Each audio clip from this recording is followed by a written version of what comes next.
चलिए स्टार्ट करते हैं। आज हम लोग सीखेंगे इमेज फॉर्मेटिंग। एमएस वर्ड के अंदर इमेज फॉर्मेटिंग किस प्रकार से की जाती है और किस तरह से हम इमेज को बेहतर तरीके से रिप्रेजेंट कर सकते हैं एमएस वर्ड के अंदर। चलिए उसके लिए सबसे पहले हमें क्या करना होगा, एमएस वर्ड को हम लोग स्टार्ट कर लेते हैं। एमएस वर्ड को स्टार्ट करने के बाद हम जाएंगे इंसर्ट टैब के अंदर। ठीक है, यहाँ पर हम इंसर्ट टैब के अंदर जाएंगे। एमएस वर्ड में इंसर्ट टैब पे क्लिक किया।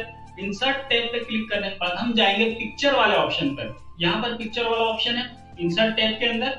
ठीक है, इस पिक्चर वाले ऑप्शन पे हम करेंगे क्लिक। पिक्चर वाले ऑप्शन पे क्लिक करने के बाद हमारे पास जो भी हमारी इमेजेस है जहां पर रखी हुई है उस फोल्डर में चले जाएंगे। देन जो भी इमेज आपको लेना है उस पर हम क्लिक करेंगे और क्लिक करने के बाद हम नीचे दिए गए इंसर्ट बटन पे क्लिक करेंगे। ठीक है, जैसा कि आप देख पा रहे हैं विंडो ओपन हुई है, जैसे हमने इंसर्ट पिक्चर पे क्लिक किया है। ठीक है, विंडो ओपन हुई है। विंडो ओपन होने के बाद में यहाँ पर हम क्या करेंगे, इंसर्ट वाले बटन पे कर देंगे क्लिक। इंसर्ट वाले बटन पे जैसे ही क्लिक करेंगे वो इमेज हमारे फाइल के अंदर इंसर्ट हो चुकी है, वर्ड फाइल के अंदर इंसर्ट हो चुकी है। और जैसे ही ये इमेज हमारी वर्ड फाइल के अंदर इंसर्ट हुई है, आप देख पा रहे हैं कि एक नया यहाँ पर हमारे पास टैब आ चुका है जिसका नाम है फॉर्मेट टैब। इसके पहले ये फॉर्मेट टैब आपके पास नहीं था, ये अभी अभी आया जब आपने इमेज को यहाँ पे इंसर्ट करा है। ठीक है, मैं साइड में कहीं क्लिक करता हूँ फाइल के अंदर। अब देखिए वो इमेज वाला जो अभी फॉर्मेट वाला आया था वो हट गया है। ठीक है, जैसे ही मैं इमेज पे क्लिक करता हूँ, ठीक है, वापस से ये हमारा फॉर्मेट वाला टैब आ चुका है स्क्रीन पर। ठीक है, अब ये फॉर्मेट वाला टैब करता क्या है और उसके अंदर कौन कौन से फंक्शन है उसको समझते हैं। ठीक है, एग्जाम में यदि प्रश्न आता है इमेज फॉर्मेटिंग को समझाइए, तो इमेज फॉर्मेटिंग के अंदर हमें ये सारे फंक्शन समझाने हैं जो यहाँ पे फॉर्मेट टैब के अंदर हमें यहाँ पर मिले हैं। ठीक है, सबसे पहले हम बात करते हैं कि इमेज की साइज को यदि मुझे कम ज्यादा करना हो तो उसके लिए मैं क्या करूंगा। जैसा कि आप यहाँ पे देख पा रहे हैं, ठीक है, इस इमेज को जैसे मैंने सेलेक्ट किया है तो यहाँ पे कुछ डॉट्स बन करके आ रहे हैं। ठीक है, इमेज के बॉर्डर पे आप देखिए यहाँ पे ये डॉट्स बन के आ रहे हैं। ठीक है, यहाँ पर सर्कल है, यहाँ पे रेक्टेंगल है, यहाँ पे सर्कल है।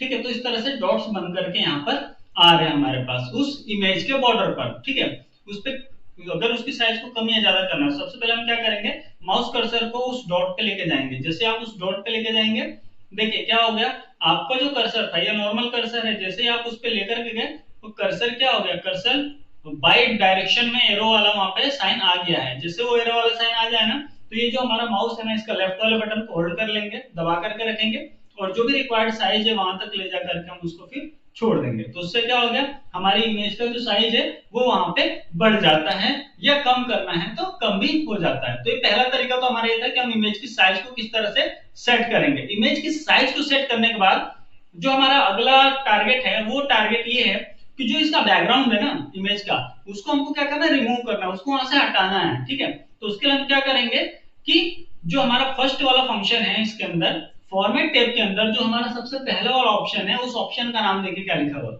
ऑप्शन का नाम दिया हुआ है यहाँ पर रिमूव बैकग्राउंड। ठीक है, इमेज थोड़ी सी यहाँ पे जूम कर लेते हैं इसको। ठीक है, क्लियर हो रहा है सभी को, क्या दे रखा है फर्स्ट वाला फंक्शन रिमूव बैकग्राउंड। ठीक है, बैकग्राउंड को रिमूव करने के लिए हम इस वाले फंक्शन का प्रयोग करेंगे। ठीक है, इमेज सेलेक्ट कर लिए मैंने, रिमूव बैकग्राउंड वाले ऑप्शन पे यहाँ पे कर दिया है क्लिक।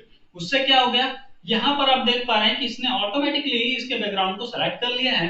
ठीक है, और यहाँ से उसने एक ऑप्शन दे रखा हमको यहाँ पर उसको हटाने का। ठीक है, कि आप कितना यहाँ पे रखना चाहते हैं, तो मैं यहाँ पे सेलेक्ट कर लेता हूँ इसको, जो भी रिक्वायर्ड है। अगर मुझे कम या ज्यादा सेट करना हो, इसके अलावा जितना इतना सेलेक्ट किया उसके अलावा यदि मुझे सेट करना हो तो मैं कुछ इस प्रकार से उसको कम या ज्यादा फॉर्मेट में इसको मैं यहाँ से सेट कर लूंगा।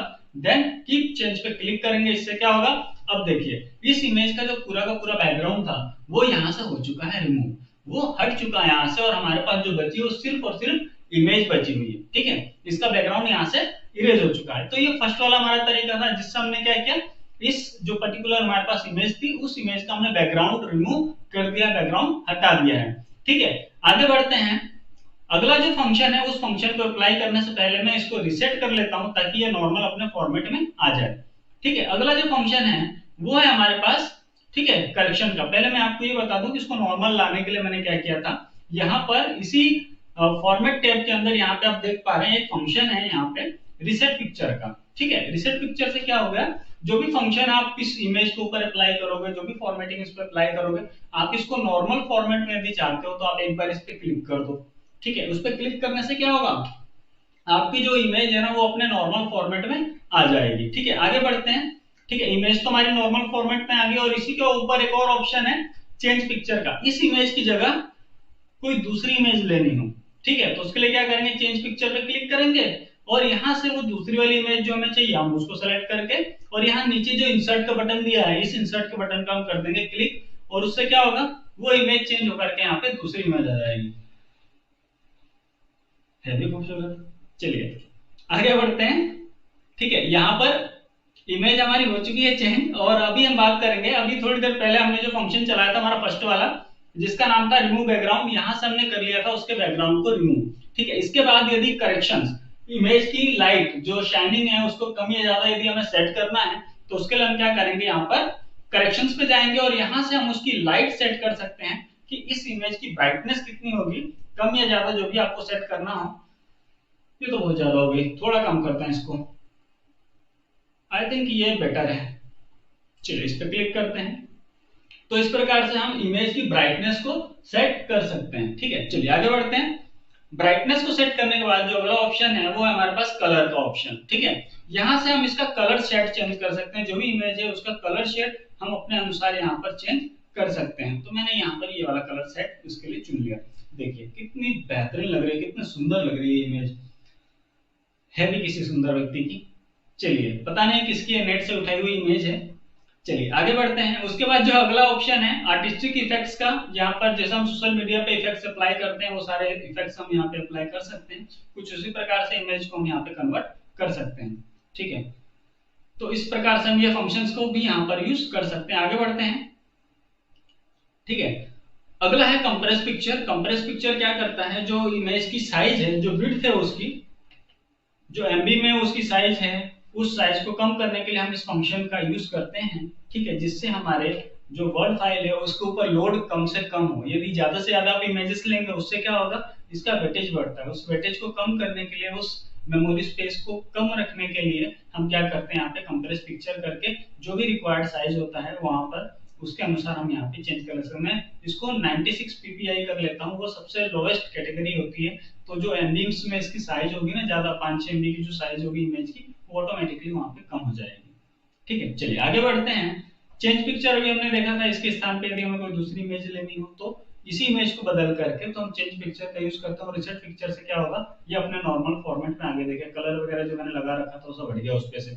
चलिए आगे बढ़ते हैं। अगला है हमारे पास पिक्चर स्टाइल। ठीक है, यहाँ पे ड्रॉप डाउन बटन पे आप क्लिक करेंगे तो आपके पास अलग अलग फॉर्मेट्स यहाँ पे देखिए बने हुए हैं पहले से। जो भी आपको सुटेबल यहाँ पे लगता है वो आप इसके ऊपर अप्लाई कर सकते हैं। ये देखिए इमेज कितनी सुंदर बढ़िया लगने लगी। ठीक है, चलिए आगे बढ़ते हैं। ठीक है, अब ये जो इमेज हमने अभी इसको चेंज किया, पिक्चर स्टाइल इस पे अप्लाई किया, यदि हम इसका बॉर्डर, इसके ऊपर इफेक्ट्स वगैरह लगाना चाहें तो वो भी हम यहाँ से सेट कर सकते हैं। ठीक है, बॉर्डर की कलर जो है, ठीक है, जो बॉर्डर की विड्थ है उसको आप सेट कर सकते हो। यहाँ पे मैंने हाईएस्ट विड्थ ले ली इसकी, इसका कलर सेट कर लिया मैंने बॉर्डर का। ये देखिए कलर इस पे अप्लाई हो गया बॉर्डर का। ठीक है, इसके अलावा इसके ऊपर कोई इफेक्ट लगाना चाहते हैं, ये जो आपने यहाँ पे चुन लिया ना, उसके बावजूद यदि आप उस पर कोई इफेक्ट लगाना चाहते हैं या नहीं चुना है उसके बावजूद आप इफेक्ट लगाना चाहते हैं तो वो आप यहाँ से अप्लाई कर सकते हैं। यहाँ पे बहुत सारे तरह तरह के यहाँ पे इफेक्ट्स दिए हुए हैं जो आप उसके ऊपर अप्लाई कर सकते हो। ठीक है, चलिए यहाँ पर एक इफेक्ट तो पहले से अप्लाई है। आगे बढ़ते हैं हम। इसके बाद आता है इसकी पोजीशन का। ठीक है, इस फाइल के अंदर इस इमेज की क्या पोजीशन होगी वो आप यहाँ से सेट कर सकते हैं। ठीक है, ये हमने यहाँ पे सेट कर लिया। क्योंकि अभी कोई डेटा नहीं है इसके पास तो कोई ज्यादा हमें इस पे इफेक्ट दिख नहीं रहा है कि इसको पोजीशन देने से या फिर कुछ करने से क्या फायदा होगा और क्या नहीं होगा, तो हम यहाँ पे थोड़ा डेटा ले लेते हैं। ठीक है, ये हमने डेटा ले लिया। ठीक है, अब इस डेटा के साथ यदि मुझे इस इमेज को मर्ज करना हो या उसको सेट करना हो तो उसके लिए यहाँ पर सबसे पहले तो मैं उसको एक पोजीशन दे दूंगा जिस पोजीशन पे मुझे रखना है इमेज को। देन उसके बाद अगला जो ऑप्शन है हमारे पास ग्रैब टेक्स्ट का, ये क्या काम करता है, जो टेक्सेस है ना इनके साथ में इस इमेज को अरेंज करने का काम करता है। मान लीजिए मुझे क्या करना है, जो टेक्स्ट है मैं चाहता हूँ कि ये इसके पीछे चली जाए और टेक्स्ट यहाँ पे ऊपर आ जाए फ्रंट पे। तो उसके लिए हम करेंगे टेक्स्ट ग्रैब टेक्स्ट पे जाएंगे और इसको कर देंगे बिहाइंड टेक्स्ट। तो इमेज कहाँ चली जाएगी, टेक्स्ट के पीछे। और यदि इसका अपोजिट मुझे करना हो, है ना, इमेज को सामने रखना हो और टेक्स्ट को उसके पीछे रखना हो, तो मैं क्या करूंगा, यहाँ पे इसको कर दूंगा मैं इन फ्रंट ऑफ टेक्स्ट। उससे क्या हो जाएगा, ये इमेज ऊपर आ जाएगी, टेक्स्ट पीछे चले जाएंगे। ठीक है, इसके अलावा एक ऑप्शन है हमारे पास स्क्वायर बॉक्स का, सॉरी स्क्वायर का, तो स्क्वायर से क्या होगा, जहां भी हमारी इमेज होगी उसके साथ हम इसको एडजस्ट कर सकते हैं और इसके राइट साइड में डेटा हमें मिल जाएगा। तो कुछ इस प्रकार से हम इमेज को यहाँ पर सेट कर सकते हैं। ठीक है, चलिए आगे बढ़ते हैं। अगला जो फंक्शन है वो bring to forward send to backward का। इसके लिए हम क्या करते हैं, एक इमेज और ले लेते हैं। यहाँ पर मैंने दूसरी वाली इमेज ले ली है। अब मेरे पास ये दो इमेजेस हो चुकी हैं। इस इमेज की साइज को मैं थोड़ी बड़ी कर लेता हूँ और इसको भी मैं यहाँ पे पोजीशन दे देता हूँ टॉप की। अब ये देखिए दो इमेजेस हो गई हैं। अब यदि सामने वाली इमेज को मुझे इस इमेज के पीछे भेजना है तो मैं यहाँ पे यूज करूंगा सेंड बैकवर्ड। यदि सामने वाली इमेज को मुझे क्या करना हो, पीछे भेजना हो उसके लिए, तो मैं यहाँ पे करूंगा सेंड टू बैकवर्ड। तो चल गई पीछे।